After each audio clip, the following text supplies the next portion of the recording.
Obviously wrapping up, not a whole lot different in my thoughts than what I had after the game. Certainly a disappointing loss, one where we felt like we had an opportunity to really set this season off on a really good foot and just were unable to get it done. I think when you go back and watch the film, offensively, obviously we struggled in the passing game. I think what we went back and evaluated, obviously it starts with us. I think we've got to try to find some ways to create better opportunities for our kids to get open and get vertical down the field and make plays. And then, as it regards to Connor, I think the thing we just talked to him about, it looked like his feet just never got settled. And maybe some of the past residue kind of showcased itself in his first time back. He had much cleaner pockets than I think he played like. I think his feet just got out of control underneath him a little bit. I think that caused a lot of his inaccuracies. I think when you watched him settle his feet at different times, which didn't happen a lot, but when it did happen, he was able to deliver the ball the way he's capable of. But,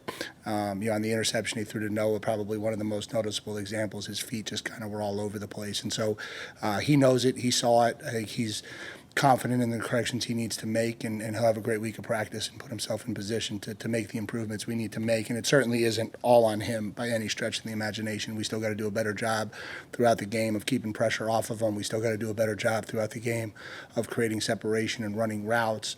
And we got to get the passing game on track. We know that. Defensively, I thought for most of the game, we played the way we wanted to. I thought there were two really critical stretches in the second half that we didn't play to the best of our ability, and it ultimately cost us the game. I think we had them backed up on the 1st and 25, and back-to-back plays. We gave up an 11-yard pass, and then the long run for the touchdown, and that's something we've got to get better at. I think that's probably the one area we looked at as coaches is what we're doing on second and off schedule. That was probably the one down and distance we really struggled the most defensively, and then we had them 3rd and 5 on that last drive of the game and didn't make the play, and it felt like maybe started pressing at that point, and really gave up some uncharacteristic runs all the way down to the final touchdown. And so hats off again to Notre Dame. They made the plays to win it, and we didn't. And so now we got to go back to work, and we got to figure out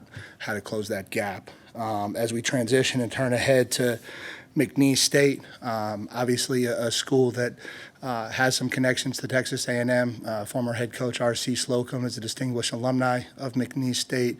TexAg's journalist Ryan Brauninger is an alumni, I won't use the word distinguished, but an alumni of McNeese State, and certainly a school that has some people close to our community there. And, I think when you look at these types of teams, I think the biggest thing to note is just they're going to be at their best. This is their opportunity to come play on this big stage, and kids are competitors, and they're certainly going to rise to that challenge. And so we certainly anticipate their best football game. Offensively, they're an 11 personnel group. They spread it out. They're an RPO team. They're led by quarterback Clifton McDowell, who led Montana State to an FCS national championship appearance last year. He's a dual threat kid. He's their leading rusher as well. He's completing 63% of his passes, and so he kind of makes the offense go. At tailback, they've got a big kid, D'Angelo Durham, who's been around for a while. He's 6'1", 210. He's averaging over 6 yards a carry at this point.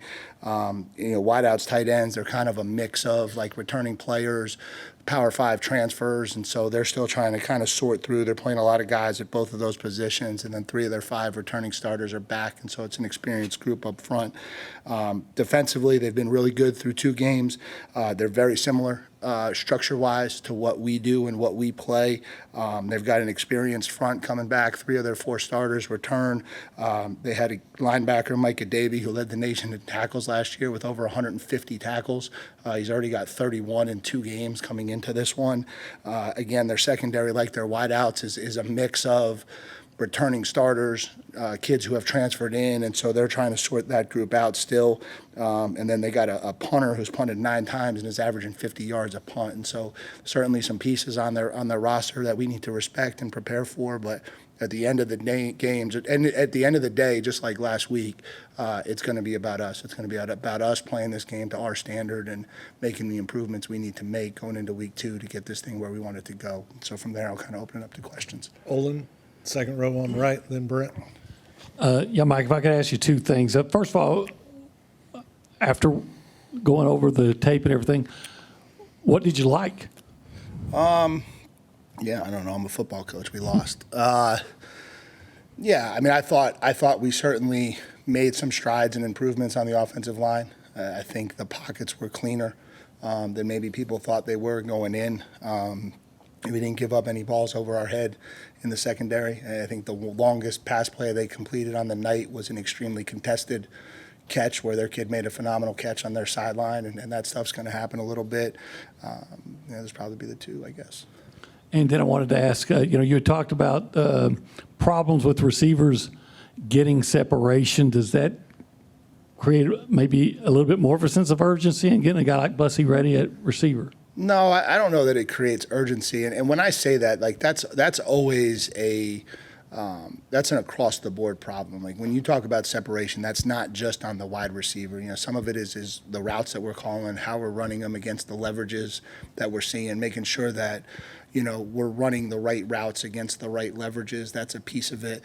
Some of it is just play speed. I think we have to play faster at wide receiver. It certainly looked at times like we were still feeling our way through some of it, and that's something we've got to get cleaned up and fixed. And Terry's a talented kid. We're getting him going to the best of our ability and to the best of his ability. And I've told you he's going to impact the season. And you saw it a little bit in the return game. You saw us trying to get the ball in his hands. We'll continue to do that, but we still have confidence in the guys that are playing at that position. And so it's kind of where we're at.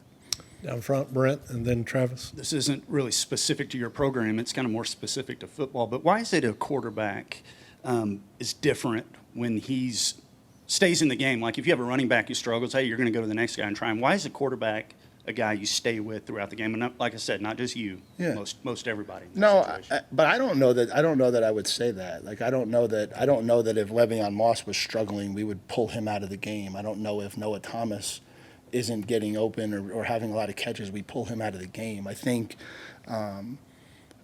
we have a memory bank of a lot of reps. We've seen probably over 1,000 reps of these kids play. You guys have seen that. You fans, everybody has seen 70. And so I think when you're making those decisions in the heat of the moment, we're making them off of 1,070 reps. You guys, people want to make them off of 30 throws that they see. I think that's probably why. And I don't know that. I don't think it's different. I really don't. I think if there's two positions where you think it's really close, you're quicker to move left and right based on how game flow's going. If Torian York goes out there and misses a tackle, like we're not putting in the next linebacker. Like Torian York's our middle linebacker. He missed a tackle. He's going to go out there. He's going to correct it. He's going to get better. So I think that's probably why that happens. And then how would you assess y'all's conditioning after the first game? Maybe it did seem like down the stretch that maybe you had more guys down than they did and so forth. And how would you assess that? Oh, I don't think so.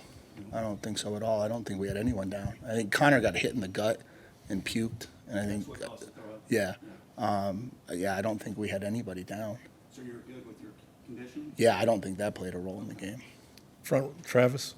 Then Yeah, you're two new guys on the offensive line with Reed Adams and Faiu. I don't know if him. How would you kind of assess what they were able to bring, especially with the center coming in midway through the game? Yeah, I mean, I thought both of those guys added what we wanted them to add. I think T.J. Shanahan stepped up too, and he played more snaps than he's played around here in the past, and I thought he did a nice job.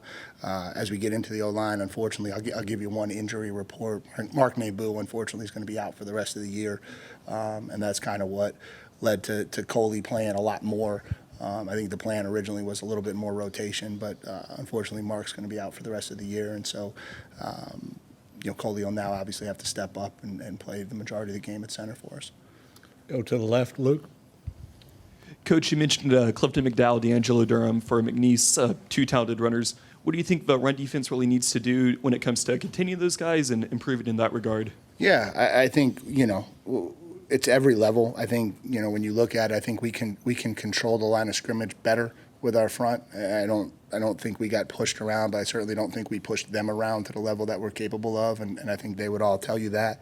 I think we've got to fit a little bit faster and cleaner at the second level, and then I think on the third level, we have to do a way better job of leveraging the football. I think if you look at most of the explosive runs happened because of poor leverage on the third level, and so we've got to get that cleaned up fast. Second row on the right, Carter. Then we'll go to the back.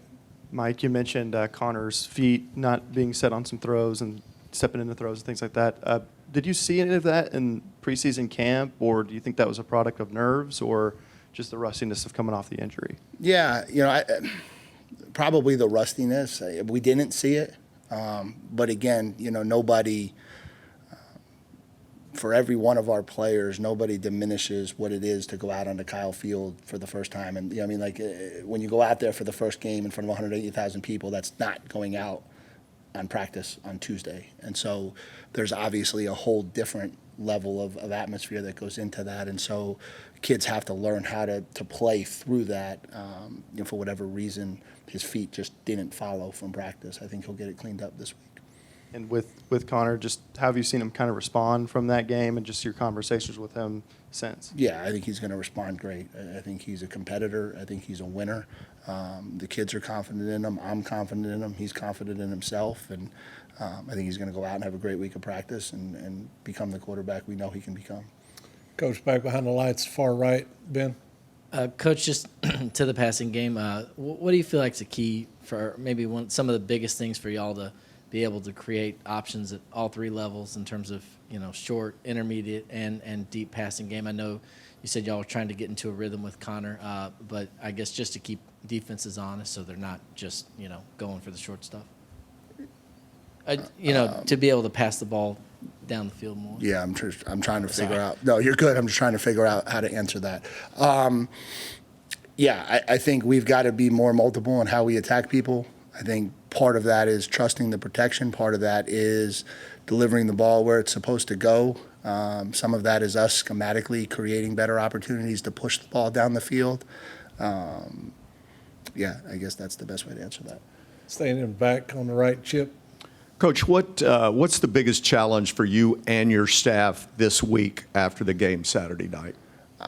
I don't know if it's a challenge. I think it's the same challenge we've been embarking on, which is continuing to look internally at our own faults, figuring out what we're not doing to get the results that we want, and continuing to make improvements to do that. I think, the challenge I laid out to the kids was you have 150 people, let's say, in our organization, all look in the mirror and see the areas in which they can improve this thing, and we get 150 people better going into next Saturday, we'll be on the course we want to be on to have the season we want to have. If 150 people in our building point the finger at someone else as to why things didn't go the way we wanted them to go, then we make no progress, and then the results will continue to be the results. And so I just think it's still that same mindset of we're not where we want to be.